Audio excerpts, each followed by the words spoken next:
പാലപ്പിള്ളിയിൽ പുലി ഇറങ്ങി പശുക്കുട്ടിയെ കൊന്നു. ഭീതിയിൽ പാലപ്പിള്ളി നിവാസികൾ.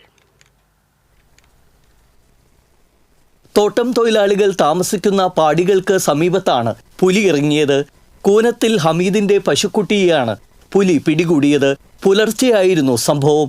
പശുക്കളുടെ കൂട്ടത്തോടെയുള്ള ശബ്ദം കേട്ടെത്തിയ വീട്ടുകാരാണ് തോട്ടത്തിൽ പശുക്കുട്ടിയെ ചത്ത നിലയിൽ കണ്ടെത്തിയത്.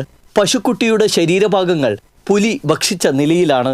തൊഴിലാളികളുടെ താമസ സ്ഥലത്തിന് സമീപത്ത് പുലി ഇറങ്ങിയതോടെ നാട്ടുകാർ ഏറെ ഭീതിയിലാണ്. കഴിഞ്ഞ ദിവസം ഈ പ്രദേശത്തെ തോടിന്റെ കരയിൽ കാൽപ്പാടുകൾ കണ്ടെത്തിയിരുന്നു. 2 ദിവസം മുമ്പ് വേലുപ്പാടം പുലിക്കണ്ണിയിൽ റോഡിൽ കടുവയെ കണ്ടുവെന്ന അഭ്യൂഹങ്ങൾക്കിടെ വനപാലകരും മലയോര കർഷക സമിതി പ്രവർത്തകരും മേഖലയിൽ പരിശോധന നടത്തിയിരുന്നു. ഇതിനിടെയാണ് തോട്ടിൽ കാൽപ്പാടുകൾ കണ്ടെത്തിയത്. ഈ കാൽപ്പാടുകൾ പുലിയുടേതോ കടുവയുടേതോ ആണെന്ന് സ്ഥിരീകരിച്ചിട്ടില്ല. കഴിഞ്ഞ ദിവസം രാത്രി കടുവയുടേതെന്ന് സംശയിക്കുന്ന ശബ്ദം തോട്ടത്തിൽ നിന്ന് കേട്ടതായി തൊഴിലാളികൾ പറഞ്ഞു. ഇതേ തുടർന്ന് വനപാലകരെ വിവരമറിയിച്ചിട്ടും അധികൃതർ എത്തിയില്ലെന്നും നാട്ടുകാർ ആരോപിച്ചു. പുലർച്ചെ മുതൽ തോട്ടങ്ങളിൽ ടാപ്പിങ്ങിനെത്തുന്ന തൊഴിലാളികൾ ഭീതിയോടെയാണ് പണിക്കിറങ്ങുന്നത്.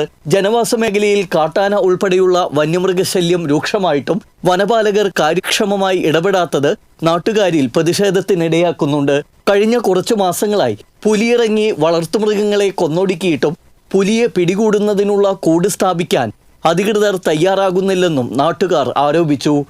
TC വിനോസ്, പുതുക്കാട്.